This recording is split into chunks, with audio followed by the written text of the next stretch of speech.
There is no way of finding a single absolute truth, an irrefutable argument that might help to answer the questions of mankind. Philosophy, therefore, is dead. Because whereof we cannot speak, thereof we must be silent. Well, silence has never been my strong suit. The reconcilement of the world's greatest mysteries have at last become within our grasp. A new Pythagorean era is born. Oh, it seems that someone does wish to speak. It appears that you're not in agreement with Wittgenstein.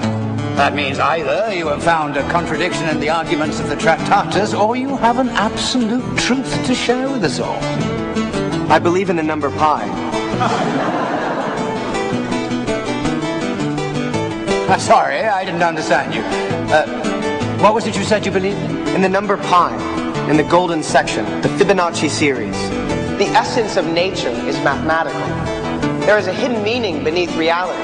Things are organized following a model, a scheme, a logical series.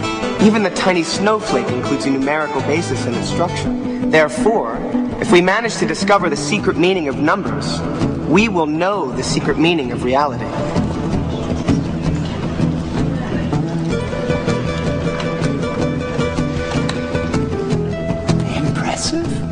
Elijah was a prophet in Israel in the 9th century BC.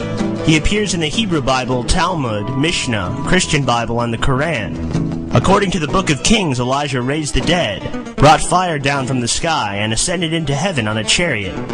In the New Testament, both Jesus and John the Baptist are on some occasions thought to be Elijah. He is also one of the two Old Testament figures, along with Moses, who appears and converses with Jesus during the Transfiguration. It is my assessment that these biblical stories are being reinvented wrapped in modern metaphor, and indeed may implicate that fact can be drawn from fiction, and that every millisecond that we deviate into an alternative time tree, a reverse echo in the holographic construct occurs, and the future shouts back at the past. The number 9 has been associated with the 9 dragon heads of chaos, and even the number of subcompartmentalizations within the infrastructure of the Illuminati. It's also evident in Freemasonry, as 9 is associated with absolution, and is also a very powerful number for energy gathering, which is why baseball games all have 9 innings, another term for compartmentalization. We see Elijah Wood play the role of the Messiah here in Lord of the Rings. He is the savior of Middle-earth. As he slips the golden Ouroboros ring around his finger, he is transported to an alternate dimension, a world within a world. And the Master of the 9 stabs him in the side with a sacred dagger, much like the fabled Spear of Destiny pierced the side of Christ during the crucifixion.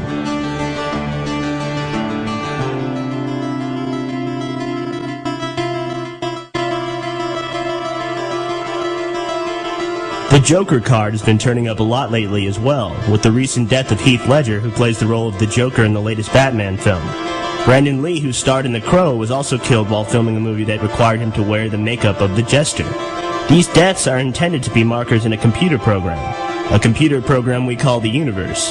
Every time the fool is hanged, so shall the fabric of reality be revealed to all.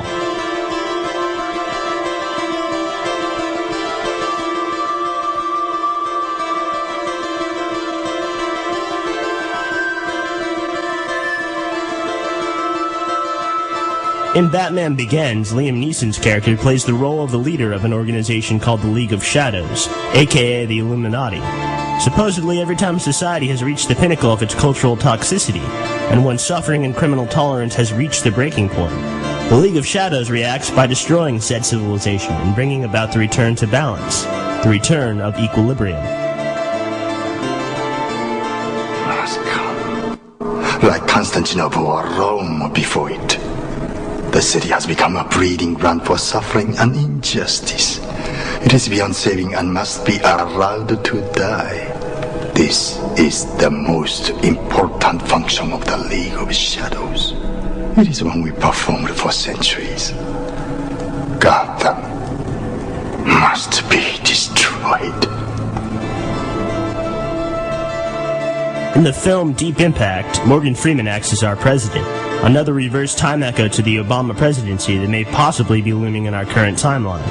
He prepares the populace for an extinction-level event, a passing of a comet, or in our case, the passing of Nibiru, the 10th planet of our solar system. So for the past 8 months, the United States and Russia have been building the largest spaceship ever constructed. It's being built in orbit around the Earth, and we call it the Messiah, and we call it the Messiah, and we call it the Messiah, and we call it the Messiah. And right now, a team of American astronauts and one Russian are at Cape Canaveral in Florida. In 2 months, they will leave on the shuttle Atlantis to board the Messiah. Shuttle Atlantis to board the Messiah. Leave on the shuttle Atlantis to board the Messiah. Gotham, an obvious mimicry of New York City and thus the Freemasonic tracing board, needs to be purged, for it is apparently beyond saving. This calls to question, are we beyond saving? Has the polarity of the chessboard become too one-sided? And if so, must nature wipe its parasite called the human being off its delicate face every 5 to 10,000 years?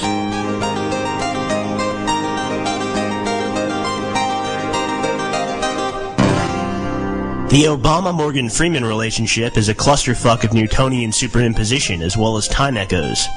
It also may be some kind of cosmic tutorial mechanism to prepare mankind for the coming shift in vibration, the rise to fourth density, and the reuniting with an alien creator being. Morgan Freeman is set to star in the film Rendezvous with Rama, which is quite similar to 2001: A Space Odyssey in its consciousness-broadening content. When we view Jay Kotze's established works on the subject, it's certainly no coincidence that we see Mr. Freeman atop the Egyptian pyramids in the bucket list, as well as play the president in a film which purges and destroys the World Trade Center complex in New York. He also strongly resonates with the chessboard as we see him playing said game in the film Lucky Number 7. 7, a number he's also quite fond of, is a geometrical depiction of the Tree of Life and the Gnosis of the Godhead. He also happens to own a production company called Revelations Films. Anyone seeing the pattern arise?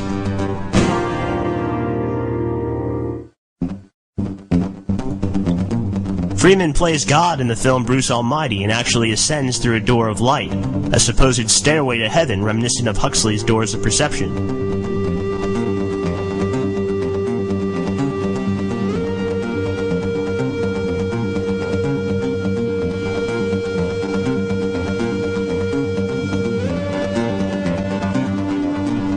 The Osiris-resonating Jim Carrey walks through his own portal of enlightenment and consciousness expansion in The Truman Show. His creator views him with disdain from his base on the moon, the same as our creator gods may be doing at this very moment.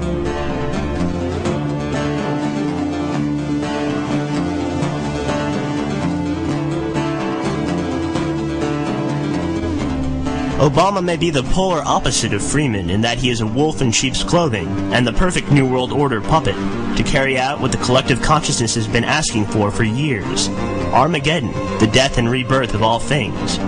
We are literally creating this reality with our very thought processes. Each time. Free will, right? Deciphering the prophecies of Nostradamus has never been a very easy task.